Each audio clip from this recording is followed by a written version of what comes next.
Baik, kita lanjutkan perbincangan kita pemirsa malam hari ini dengan sejumlah narasumber yang sudah bergabung. Prof. Lili, ini kalau sifatnya konsultasi, meminta pandangan, meminta saran, tapi kenapa kok Pak Presiden Prabowo Subianto nampaknya kesannya seperti gerah juga sehingga harus memberikan statement tersebut? Pertama adalah tipe kepemimpinan Pak Prabowo kan memang segala sesuatu harus direspon dia. Nggak pernah didiamkan. Setiap peristiwa itu lihat. Nah apalagi persoalan ini isu yang memojokkan dia sebagai presiden boneka itu. Maka otomatis siapapun orang yang punya gaya kepemimpinan yang selalu merespon dia harus jawab. Karena itu sebenarnya sekali lagi akan merugikan Pak Prabowo sendiri. Nah persoalannya adalah setelah adanya respon tersebut ada action nggak yang menunjukkan bahwa Pak Prabowo itu memang independen. Bukan bayang-bayang oleh orang luar. Itu yang penting. Karena akan menimbulkan kontraproduktif. Ternyata kalau Pak Prabowo perilakunya selalu tetap condong kepada Pak Jokowi, ternyata wah itu berbeda apa yang diomongkan dengan tindakannya. Oleh karena itu yang tadi saya sih inginnya ke depan itu Pak Prabowo ya proporsional dalam berhubungan dengan Pak Jokowi. Karena bagaimanapun kalau dia sebenarnya akan maju di 2009 sebagai amunisi senjata bagi pihak oposisi dan rivalnya di dalam pilpres, pasti itu dikatakan bahwa jangan pilih ini karena dia adalah kepanjangan tangan dari presiden sebelumnya. Justru bisa menjadi bumerang sendiri. Bumerang sendiri. Oleh karena itu sebenarnya respon itu adalah dalam konteks itu menghadapi pilpres 2029, bukan dalam rangka kebijakannya yang sekarang ini. Itu respon. Yang saya tangkap respon itu. Kita tinggal tunggu bagaimana action dari Presiden Prabowo karena statement sudah dikeluarkan, langkah yang bagus juga untuk menjawab apa yang tengah ada di persepsi publik begitu ya Prof ya? Betul itu, karena kalau nggak direspon makin liar. Baik Prof. Lili Romli, terima kasih. Sama-sama, mohon maaf saya duluan ya. Tapi harus meninggalkan terlebih dahulu karena ada kegiatan lari sukses selalu lain. Untuk Tiffan. Terima kasih Prof. Lili. Sama-sama. Baik, kita lanjutkan perbincangan kita juga ke Mas Andi. Mas Andi, lalu ke depan nih seperti apa? Pak Prabowo kan kesannya seperti gerah begitu ya, selalu dikait-kaitkan dengan Pak Jokowi. Tapi pemerintahan harus tetap berjalan. Kita tunggu nanti actionnya dari Pak Prabowo. Tapi Mas Andi melihatnya nanti ke depan seperti apa? Ya, kalau ke depan ya biasa-biasa saja. Nggak ada yang ini. Tetap persahabatan beliau itu tetap semakin erat. Karena beliau itu bukan persahabatan secara pribadi. Persahabatan beliau itu persahabatan untuk Indonesia ke depan.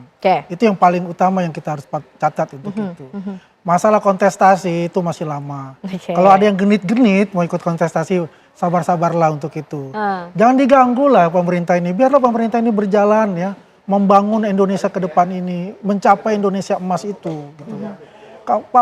Pak Jokowi juga udah mengatakan, kalau kemarin ribut-ribut matahari kembar, matahari cuma satu. Pak Prabowo, apapun itu adalah presiden kita dan kita akan backup penuh untuk itu. Itu penting untuk kita catat di dalam kehidupan bernegara kita. Kalau kontestasi masih lama, tapi kemudian statement yang disampaikan Pak Prabowo ini Mas Andi melihatnya maknanya seperti apa sih? Karena sepertinya Pak Prabowo gerah betul loh dikait-kaitkan terus dengan Pak Jokowi. Ya ini kontestasi masih lama betul. Kalau dikaitkan dengan Pak Jokowi ini gerah, ya kalau saya bestie ya misalnya ya.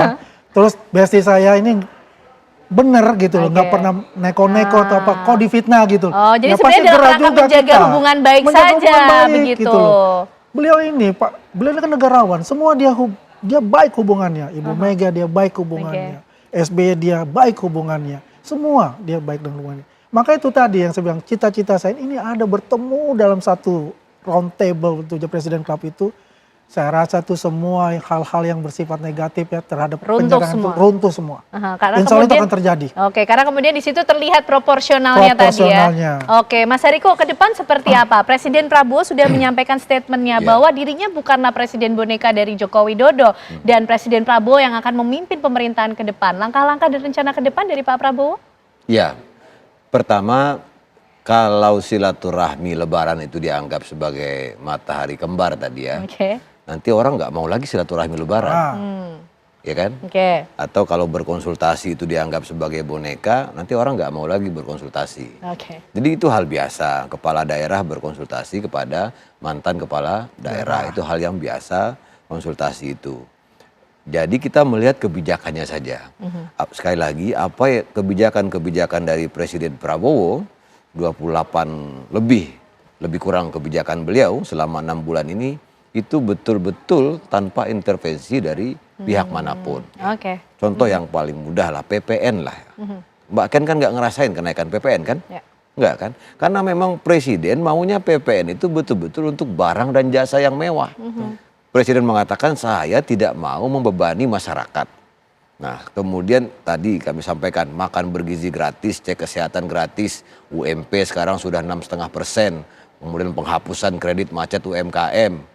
Gabah sekarang 6.500, pupuk bisa diakses langsung. Kemudian waktu Natal dan Idul Fitri diskon tarif tol dan ini segala macam. Intinya salah satu kekhasan dari Presiden Prabowo ini adalah dia itu pengen secepat-cepatnya begitu hari pertama menjadi presiden, apa yang sudah dia cita-citakan selama ini langsung dia kejar ke Merauke. Jadi artinya konsultasi ke para mantan presiden ini arahnya untuk menyempurnakan kebijakan atau seperti apa Mas Hariko? Bukan sebagai presiden boneka. Itu konsultasi itu dalam banyak hal lah. Saya pikir itu presiden yang lebih tahu. Tetapi konsultasi itu di belahan dunia manapun, di seluruh dunia manapun, itu sesuatu hal yang biasa, bahkan perlu dilakukan oleh orang yang akan menjabat, baru menjabat, kepada orang yang pernah menjabat. Itu hal yang biasa. Jangan sampai karena ada hal-hal seperti itu, orang menjadi malas untuk berkonsultasi. Sebetulnya bukan hanya tentang Pak Prabowo, tetapi kepada siapapun gitu loh. Misalnya mantan menteri berkonsultasi kepada mantan menteri itu juga tidak apa-apa, atau melakukan riset dan lain sebagainya. Nah yang terakhir adalah selama 6 bulan ini sekali lagi kami berterima kasih ya kepada seluruh masyarakat. Teruskan kritik-kritiknya, saran-sarannya, karena memang dari kritik-kritik itulah pemerintahan Presiden Prabowo bisa membangun perbaikan-perbaikan. Sekali lagi kritik dari masyarakat itu tanda kepedulian, kemudian juga cermin kecintaan masyarakat. Makasih juga TV One, Mbak Ken sama Bang Andi. Makasih banyak. Terima kasih juga Mas Hariko, Mas Andi. Malam hari ini tentunya kita sudah mendapatkan jawaban lah ya, mencari makna di balik apa yang disampaikan oleh Presiden Prabowo Subianto yang ternyata punya kekhasan kok, sudah punya kebijakan sendiri berbeda dengan presiden-presiden yang sebelumnya. Kita nantikan nanti bagaimana kemudian Presiden Prabowo Subianto membawa Indonesia lebih baik ke depannya untuk menuju Indonesia Emas di 2045. Terima kasih sekali lagi Mas Hariko. Terima kasih Mas Andi malam hari ini sudah bergabung bersama kami di Apa Kabar Indonesia Malam.